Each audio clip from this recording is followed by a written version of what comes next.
আল্লাহ রাব্বুল আলামিন বলেন বরকতময় রাত্রিতে আমি কোরআন নাযিল করেছি। কি রাত্রিতে? বরকতময় রাত্রিতে। আল্লামা জালালুল সুয়ুতী রাহমাতুল্লাহি আলাইহি তিনি দুটো অভিমত নিয়ে এসেছেন। একটা হচ্ছে লাইলাতুল কদর আও লাইলাতুল নিসফি মিন শাবান। আল্লাহু আকবার। পৃথিবীর মধ্যে প্রায় অধিকাংশ মুফাসসিররা এই দুটো মত তাই তিনি অভিমত দ্বারা ব্যক্ত করেছেন। লাইলাতুল কদর আও লাইলাতুল নিসফি মিন শাবান। তাহলে এরপরে তিনি তেলাওয়াত করে তিনি এটা উল্লেখ করলেন যে এর আলোচনাটা হলো যে নাযালা ফিহা আমি নাযিল করেছি কোরআনকে মিনাল উম্মিল কিতাবে মিনাস সামাই সাবিআতি ইলা সামাই দুনিয়া। আল্লামা জালালুল সুয়ুতী রাহমাতুল্লাহি আলাইহি তাআলা বললেন যে কোরআনুল কারীমটা বরকতময় রাত নিসফি শাবানে এটা লাহুল মাহফুজ থেকে বাইতুল ইজ্জাতে নাযিল করা হয়েছে। লাহুল মাহফুজ থেকে বাইতুল ইজ্জা প্রথম আকাশে নাযিল করা হয়েছে। এই রাতটা ছিল লাইলাতুল নিসফি মিন শাবান। আর প্রথম আসমান থেকে নবী করিম সাল্লাল্লাহু আলাইহি সাল্লামের প্রতি যে কোরআন নাযিল হয়েছে ইন্না আনজালনাহু ফি লাইলাতুল কদর, কদর রাত্রি, সেটা হচ্ছে ইকরা বিসমি রাব্বিকাল্লাযী খালাক। সূরা আলাকের সর্বপ্রথম আয়াতে কারিমা নাযিল হয়েছিল নবী করিম সাল্লাল্লাহু আলাইহি সাল্লামের উপর। আলহামদুলিল্লাহ। তাহলে বোঝা গেল তাদের দুটো অভিমত তাই সত্য। দুটো অভিমতটা কি? যে কোরআন কারীম নাযিল হওয়ার ধাপ হচ্ছে দুইটা। কয়টা? দুইটা ব্যক্ত করেছেন।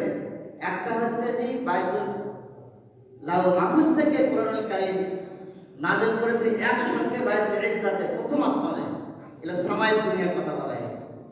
এটা হচ্ছে প্রথম ধাপ। কিসের ধাপ? প্রথম ধাপ। আর দ্বিতীয় ধাপটা হলো কদর রাত্রিতে নাযিল করা হয়েছে কোরআন কারীম। সেই রাতটা ছিল কদর রাত। প্রথম আয়াতে কারিমা নাযিল হয়েছে সূরা আলাকের 5টি আয়াত। কয়টা আয়াত? সেই রাতটা ছিল কদর রাত। কিসের রাত? কদর রাত। তাদের দুটো মতটাই কি? প্রসিদ্ধ ছিল। তাহলে বোঝা গেল এই আয়াতে কারিমের মধ্যে প্রায় 15টি তাফসীরের মধ্যে কিন্তু দুটো অভিমতের কথা ব্যক্ত করা হয়েছে। তাফসীরে জালালাইন কথা বলা হয়েছে, তাফসীরে কুরতুবী রয়েছে, তাফসীরে কাশফি রয়েছে, তাফসীরে বাইজাবি রয়েছে, তাফসীরে দুরুল মানসুর রয়েছে, তাফসীরে রুহুল মানি রয়েছে, তাফসীরে রুহুল বায়ান রয়েছে, তাফসীরে সাবিত রয়েছে, তাফসীরে খাজাইনি রয়েছে, তাফসীরে ইবনে আব্বাস রয়েছে। বলেন আল্লাহু আকবার। এজন্য শাবান মাস আমাদের সামনে মঙ্গলবার দিবাগত রাত্রে হবে জিয়ারত। দিন পড়ছে আপনার বুধবার। জিয়ারত হবে মঙ্গলবারে দিবাগত রাত্রে। শাবান শাবান শব্দটা শিন আইন বা শব্দ থেকে, মূল ধাতু থেকে এসেছে। শিন দ্বারা মুফাসসিরগণ ব্যাখ্যা করেছেন, শিন দ্বারা এখানে বোঝানো হয়েছে সম্মান বা মর্যাদা। সম্মান বা মর্যাদা। আইন দ্বারা বোঝানো হয়েছে ঊর্ধ্ব শান, সর্বোচ্চ শানকে বোঝানো হয়েছে। বা দ্বারা বোঝানো হয়েছে কল্যাণ। কি বোঝানো হয়েছে? কল্যাণকে বোঝানো হয়েছে। আলিফ দ্বারা বোঝানো হয়েছে মুহাব্বত। আর নুন দ্বারা বোঝানো হয়েছে আল্লাহ। বলেন আল্লাহু আকবার। তাহলে এটা হচ্ছে প্রত্যেকটা হরফের শাব্দিক অর্থ। আর নবী করিম সাল্লাল্লাহু আলাইহি সাল্লাম শাবান মাস সম্পর্কে হাদিসের মধ্যে বিশাল আলোচনা করেছেন। ওয়া আনাস রাদিয়াল্লাহু তাআলা আনহু قال رسول الله صلى الله عليه وسلم إنما سمي شعبان لأنه ينشعب لرمضان فيه خير كثير وإنما سمي رمضان لأنه يرمي الذنوب. الله أكبر. নবী করিম সাল্লাল্লাহু আলাইহি ওয়াসাল্লাম শাবান মাসের ব্যাখ্যাতে শুরুতে বলেছেন, হযরত আনাস হাদিস বর্ণনা করেছেন যে নবী করিম সাল্লাল্লাহু আলাইহি সাল্লামের দীর্ঘ 10 বছরের খাদেম ছিল। কত বছরের? তার সংস্পর্শে এমন কোনো অন্য সাহাবায়ে কেরাম ছিলেন না। তিনি হাদিস বর্ণনা করেছেন তিনি নবী করিম সাল্লাল্লাহু আলাইহি ওয়াসাল্লামের কাছ থেকে শুনেছেন, তিনি বলেছেন শাবান মাসকে এই জন্য নামকরণ করা হয়েছে, শাবান মাসটা হচ্ছে রমজানের সমস্ত কল্যাণের দরজা। বলেন আল্লাহু আকবার। শাবান মানে কল্যাণের দরজা। কল্যাণের কি দরজা?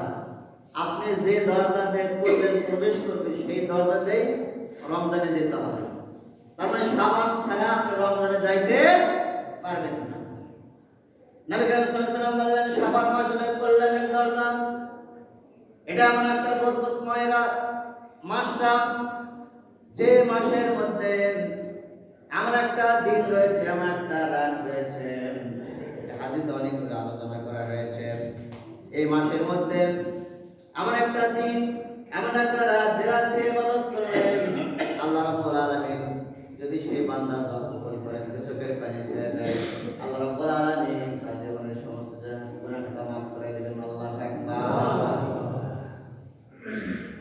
তাহলে শাবান মাসের ব্যাখ্যা কি করেছেন? স্বয়ং রাসূল করেছেন যে শাবান মাসটা হলো কল্যাণের দুয়ার, কল্যাণের দরজা। এই মাসে নবী করিম সাল্লাল্লাহু আলাইহি ওয়াসাল্লাম সবচেয়ে বেশি রোজা রাখতেন। আল্লাহু আকবার। হযরত মা আয়েশা হাদিস বর্ণনা করেছেন তার সহধর্মিণী আনহা قالت ما رأيت رسول الله صلى الله عليه وسلم استكمل صيام شهر إلا رمضان وما رأيته أكثر صياما منه في شعبان الله أكبر। হযরত মা আয়েশা বলেন আমি দেখেছি নবী করিম সাল্লাল্লাহু আলাইহি সাল্লাম রমজান মাসের পরে সবচেয়ে বেশি রোজা রাখতেন শাবান মাসে। বলেন আল্লাহু আকবার। তাহলে শাবান মাসে বেশি রোজা রাখার কারণটা কি? যেহেতু সামনে আমাদের রমজান মাস, পুরো মাসে কি করবো আমরা? রোজা রাখবো। তাহলে বোঝা গেল শাবান মাস ট্রেনিং এর মাস। ট্রেনিং যদি স্বয়ং সম্পন্ন করতে পারি, সিয়াম সাধনা করতে পারবো। এবং এভাবে হযরতের উসামা ইবনে যায়েদের পুত্র উসামা নবী করিম সাল্লাল্লাহু আলাইহি সাল্লামকে জিজ্ঞাসা করলেন, একটা হাদিসে এসেছে ওয়ান উসামা রাদিয়াল্লাহু তাআলা قال قلت يا رسول الله صلى الله عليه وسلم تصوم شهرا من الشهور ما تصوم من شعبان قال ذلك شهر يغفل الناس عنه بين رجب وشهر رمضان وشهر ترفع به أعمال إلى رب العالمين। الله أكبر। حضرت উসামা ইবনে যায়েদ রাদিয়াল্লাহু তাআলা নবী করিম সাল্লাল্লাহু আলাইহি সাল্লামকে জিজ্ঞাসা করলেন, ইয়া রাসূলুল্লাহ, আপনি শাবান মাসে বেশি বেশি রোজা রাখার কারণটা কি? কারণে শাবান মাসে রোজা রাখেন? নবী করিম সাল্লাল্লাহু আলাইহি সাল্লাম বলে, আমার সাহাবা, আমি শাবান মাসে এই জন্য বেশি বেশি রোজা রাখি, কারণটা হলো রমজান মাস এবং রজব মাসের মধ্যবর্তী মাস হচ্ছে শাবান মাস। রজব মাস আর রমজান মাসের মধ্যে কোন মাস? শাবান মাস। এই মাস বেশি বেশি আমার উম্মতরা গাফেল থাকে। কি থাকে? গাফেল থাকে, আমল কম করে। তার কারণে আমি বেশি বেশি রোজা থেকে আমি আমার উম্মতদেরকে দেখিয়ে দেই যে তোমরা এই মাসে বেশি বেশি রোজা রাখো, সামনে রমজান মাস আসছে। কারণ নবী করিম সাল্লাল্লাহু আলাইহি সাল্লাম আমাদেরকে শিক্ষা দিয়েছেন, আল্লাহুম্মা বারিক লানা ফি রজব ওয়া শাবান ওয়া বাল্লিগনা রমজান। আল্লাহু আকবার। আমার সাহাবারা, তোমরা এই বেশি বেশি তেলাওয়াত করো। আল্লাহ পাক যেন রজব মাসে এবং শাবান মাসে বরকত দান করে। কি দান করে? বরকত দান করেন এবং রমজান পর্যন্ত যেন পৌঁছার তৌফিক দান করেন। আল্লাহু আকবার। তাহলে এই মাসটা আমাদের রমজানের জন্য প্রস্তুতি গ্রহণ করতে হবে। কি করে গ্রহণ করতে হবে?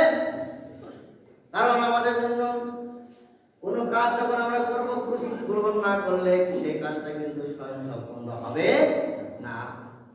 সময় দেওয়া উপস্থিতি, নবী করিম সাল্লাল্লাহু আলাইহি সাল্লাম এই মাস সম্পর্কে বিভিন্ন তাফসীরকাররা বলেছেন, যেমন কোরআনুল কারীমের মধ্যে 56টি নাম রয়েছে। কতটি? আল্লামা জালালউদ্দিন সুয়ুতী রাহমাতুল্লাহি আলাইহি তিনি বলেছেন কোরআনে 56টি নাম রয়েছে। কয়টি? সূরা ফাতিহার 24টি নাম রয়েছে। কয়টি? 24টি নাম রয়েছে। তেমনি শবে বরাতের 15টি নাম রয়েছে। কয়টি? 15টি নাম রয়েছে। সারা পৃথিবীর মধ্যে এক একটা দেশের মধ্যে এক একটা রূপ ধারণ করছে এই শবে বরাত। যেমন কোরআনের ভাষায় শবে বরাতকে বলা হয়েছে লাইলাতুল মুবারাকা। লাইলাতুল মুবারাকা। হাদিসের ভাষায় বলা হয়েছে, এখানে বলা হয়েছে লাইলাতুল মুবারাকা, এটা হচ্ছে একটা নাম।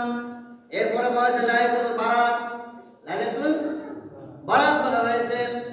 এরপরে বলা হয়েছে লাইলাতুল নিসফি মিন শাবান।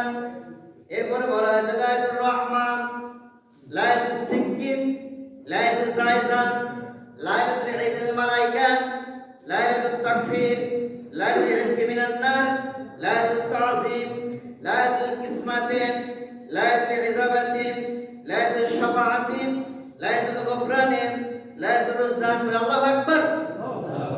তাহলে মুফাসসির ইকরাম শবে বরাতের কয়টা নাম উল্লেখ করেছেন? 15টি নাম উল্লেখ করেছেন। আমাদের বাংলাদেশে বলা হয়েছে শবে বরাত। কি বলা হয়েছে? পবিত্র কোরআনের ভাষায় লাইলাতুল মুবারাকা, লাইলাতুল মুবারাকা। হাদিসের ভাষায় বলা আছে লাইলাতুল নিসফি মিন শাবান। বাংলাদেশে কি বলা হয়েছে? শবে বরাত। একই শব্দ, কিন্তু একই শব্দ। এরপরে সৌদি আরবে বলছে লাইলাতুল নিসফি মিন শাবান। ইরানে বলছে নিম শাবান। কি শাবান? ইরানে অন্যরা বলে নিম শাবান। আমাদের তার্কিজ ভাষায় যারা তার্কিজে বসবাস করে কিরাত কান্দিলি, তারা বলেছে কিরাত কান্দিলি। মালয়ে বলেছে নিসফু শাবান। যারা মালয়েশিয়ার ওনারা মালয় ভাষায় বলছে নিসফু শাবান। এরপরে আমাদের পাকিস্তান, ভারতে, বাংলাদেশে, এইগুলো আমরা উপমহাদেশের মধ্যে আমরা করি শবে বরাত। তাহলে এক একটা দেশের মধ্যে এক একটা ওয়ার্ডটা কি করা হয়েছে? সেন্স করা হয়েছে তার মাতৃভাষা অনুযায়ী। তাহলে মুফাসসির ইকরাম বলেছেন যে তারা 15টি শব্দটা তারা কি করেছে? নিয়ে এসেছে। সম্মানিত উপস্থিতি, আল্লাহ রাব্বুল আলামিন এই মাসটাকে বরকতময় মাস নাযিল করেছেন। কি হিসেবে? বরকতময় মাস হিসেবে নাযিল করেছেন। যেমনি ভাবে আমাদের মধ্যে সময়ের মধ্যে আল্লাহ রাব্বুল আলামিন নবী করিম সাল্লাল্লাহু আলাইহি সাল্লাম বলেছেন 3টি সময়ে মানুষের আমল কবুল হয়, আল্লাহর দরবারে কবুল হয়। আল্লাহু আকবার। কয়টি সময়? 3টি সময়ে। 1 নম্বরে আল্লাহর দরবারে পেশ করা হয় বান্দার আমলটা ফজরের সময় ফেরেশতারা করে নিয়ে যায়। কোন সময়? প্রত্যেকটা দিন ফেরেশতা বদল হয় কয়বার? 2 বার। কয়বার? একবার সে একদল আছে ফজরের সময়, যে দল ফজরের সময় আসলো, আর একদল আল্লাহর দরবারে চলে গেল। তাই এই দলটা আল্লাহর দরবারে আপনার আমলটা নিয়ে চলে গেল। আল্লাহু আকবার। আর একটা সময় আছে আসরের সময়। কোন সময়? আসরের সময় আসে। তাহলে যেটা ফজরের সময় আসছিল সেটা চলে গেল কোন সময়? আসরের সময়। আর একটা আছে আসরের সময়। এই আসরের সময় যে আল্লাহর দরবারে তার আমলনামা পেশ করে, তাহলে সেই বান্দা যদি আসরের নামাজ থাকা অবস্থায় দেখলো বান্দার লেখা হয়েছে কি আসরের নামাজ বা ফজরের নামাজ, তো আল্লাহ খুশি হবেন না? বেজা আগুন দেখে যে ওখানে মোবাইল দেখতেছে, তাস খেলতেছে, গল্প গুজব করছে, আল্লাহর বিরোধিতা করতেছে, তখন সেটা আল্লাহর দরবারে পেশ করবে না? তাহলে দিনে কয়বার আল্লাহর দরবারে পেশ করা হয়? ফজরের আর কোন সময়? তাহলে নামাজ আমাদের পড়তে হবে কি না? নামাজ ছাড়া কোনো উপায় আছে?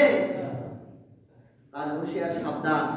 যেহেতু আল্লাহর দরবারে দিনে 2 বার আমাদের মানুষেরা আমলটা পেশ করা হয়, তাহলে সব সময় আমরা ভালো আমল করবো ইনশাআল্লাহ। সময় দেওয়া উপস্থিতি, এটা করে দিনের মধ্যে 2 বার আল্লাহ রাব্বুল আলামিনের নিকট আমল পেশ করা হয়। এরপরে সপ্তাহে 2 বার আল্লাহর দরবারে আমল পেশ করা হয়। সপ্তাহে আবার 2 বার। সপ্তাহে কয়বার? সপ্তাহে 2 বার হলো সোমবার আর বৃহস্পতিবার। সোমবার আর বৃহস্পতিবার আল্লাহর দরবারে আমলটা পেশ করা হয়। এরপরে আল্লাহ রাব্বুল আলামিনের নিকট শাবান মাসে বান্দার আমলটা আল্লাহ দরবারে পেশ করে। আল্লাহু আকবার। শাবান মাসে আল্লাহর দরবারে যখন পেশ করা হবে তখন আমরা বেশি বেশি আমল করলে খুশি হবেন কে? আল্লাহ রাব্বুল আলামিন। এই শাবান মাসে আমাদের অনেকগুলো কাজ রয়েছে, এর মধ্যে গুরুত্বপূর্ণ কাজ রয়েছে আমাদের 7টি। কয়টি? 7টি কাজ রয়েছে। এই 7টি কাজ আমরা অবশ্যই মনোযোগ সহকারে শুনবো ইনশাআল্লাহ। 1 নম্বর কাজ হলো আমরা ফরজ নামাজের পর নফল নামাজ পড়ব। কি নামাজ? এই দেখা যায় 2 রাকাত নামাজ পড়ে দূর শুরু হয়ে যায়, নফল নাই, সুন্নাত নাই, তারা কি বাড়িতে পড়ে? আমার তো মনে হয় তাই ভালো জানে, আল্লাহ পাকে জানে। আর আল্লাহ রাব্বুল আলামিন কাল কিয়ামতের ময়দানে যখন দেখবেন সর্বপ্রথমে কিসের হিসেবে নেবেন? নামাজের, সালাতের হিসেবে নেবেন। দেখছেন নামাজ অনেকদিন কাজা হয়েছে, ঘাটতি রয়েছে, আল্লাহ তাআলা ডাক দেবেন ফেরেশতারা, দেখো তো ওই বান্দার আমলনামায় কোনো নফল ইবাদত আছে কিনা। দেখছে হ্যাঁ নফল নামাজ পড়েছে, তাহাজ্জুদের নামাজ পড়েছে, ইশরাকের নামাজ পড়েছে। হ্যাঁ, আল্লাহ তাআলা যখন নিকটে হাজির করবেন, আল্লাহ বলবেন ওই আমলটা তার নেকির পাল্লায় দিয়ে দেবেন। আল্লাহু আকবার। মানে নফলের উপকার আছে কিনা? আজকে আমরা 2 রাকাত পড়ে দেব, কারণটা কি ভাই? কাজ তো অবশ্যই থাকবে, কিন্তু আগে এটা আমার গুরুত্ব দিতে হবে। জুমার দিন, সপ্তাহের শ্রেষ্ঠ দিন, আল্লাহ তাআলা বান্দা দোয়া কবুল করবে। আমরা সারা সপ্তাহে গুনাহ করেছি, গুনাহ মাফের জন্য আমরা চেষ্টা করব না? অবশ্যই করব। তাহলে ফরজ নামাজের পর কি করব? আমরা নফল নামাজ পড়ব, সুন্নাত নামাজ পড়ব। তাহলে দেখা যাচ্ছে রমজান আসলেই আমরা নফল ইবাদত বন্দেগী বেশি করার অভ্যাস লাগাই যাবে। থাকলো কি না? যেহেতু রমজান মাসে একটা নফল ইবাদত করলে ফরজের সওয়াব, আল্লাহু আকবার, আর একটা ফরজ করলে 70টি ফরজের সওয়াব দেবেন কে? তাহলে 1 নম্বর কাজ হলো ফরজ নামাজের পর আমরা কি নামাজ পড়ব? নফল সুন্নাত যেগুলো রয়েছে সেগুলো নামাজ আমরা আদায় করব ইনশাআল্লাহ। 2 নম্বর কাজ হলো এই মাসে আমরা নফল রোজা রাখবো। কি রোজা? যতটুকু সম্ভব। যেহেতু আমরা শুক্রবারে বসে থাকি, অনেকের কাজ থাকে না, ছুটির দিন, তাহলে নফল রোজা যদি আমরা করতে পারি, নবী করিম সাল্লাল্লাহু আলাইহি ওয়াসাল্লাম এই মাসে নফল রোজা বেশি করেছে, আমরাও করলাম। তাহলে দেখা গেল একটা বছর পর যখন আমরা রোজা রাখলাম, এই যে শাবান মাসে রমজান যখন চলে আসবে, আমাদের জন্য সহজ হবে না? সহজ হবে কিনা? যে কাজটা আমরা আগে করার অভ্যাস হয়েছে সেই কাজটা যখন পরবর্তীতে করতে আমার সহজ হবে কিনা? তাহলে 2 নম্বর কাজ আমরা করব নফল রোজা রাখবো, নফল রোজা রাখবো। 3 নম্বর কাজ হলো এই মাসে আমরা বেশি বেশি দান খয়রাত করব। কি করব? দান সদকা করব। কারণ এই দান সদকা যখন এই অভ্যাসটা যখন চলে আসবে, রমজান মাসে আমরা বেশি বেশি যাকাত দেব, দান খয়রাত করব। আল্লাহু আকবার। 4 নম্বর কাজ হলো এই মাসে আমরা রমজান মাসে সব সময় গণনা করব, শাবান মাসে সবসময় গণনা করব যে বাকি আর কয়দিন আছে রোজা, রমজান মাসে আজকে আর কয়দিন আছে। তাহলে এই টেনশন পেরেশানি থাকলে আমার জন্য সহজ হবে না কঠিন হবে? সহজ হয়ে যাবে। এরপরে 5 নম্বর কাজ হলো এই মাসে আমরা বেশি বেশি রমজানের ফজিলত আলোচনা করব। আল্লাহু আকবার। কোন মাসের ফজিলত? রমজান মাসের ফজিলত। রমজান মাসের ফজিলত। 6 নম্বর হলো এই মাসে আমরা পরিকল্পনা করব। কি করব? যে সামনে যে রমজান মাস আসছে, আমি এই রমজান মাসটা কিভাবে আমি আদায় করব। এই বিল্ডিংটা, মসজিদটা পরিকল্পনা ছাড়া হয়েছে? তাহলে কিভাবে কয়টা পিলার লাগবে, কতগুলো ইট লাগবে, কতগুলো সিমেন্ট লাগবে। একটা বিল্ডিং তৈরি করতে গেলে যদি আপনার পরিকল্পনা লাগে, আপনার জীবন পরিচালনা করা লাগবে কিনা? অবশ্যই পরিকল্পনা লাগবে। 7 নম্বর হলো আপনার বিগত জীবনে রমজানের রোজা যদি আপনার কাজা হয়ে যায়, অনেকে চায় না, কি হয় না? তাহলে এই মাসে আপনি গত রমজানের রোজা কি করবেন? কাজা আদায় করবেন। আল্লাহু আকবার। তাহলে আমরা এই 7টি কাজ করবো ইনশাআল্লাহ। সময় উপস্থিতি যেহেতু সময় সংক্ষিপ্ত, আগামী আপনার মঙ্গলবারে দিবাগত রাত্রে লাইলাতুল নিসফ শাবান সম্পর্কে আলোচনা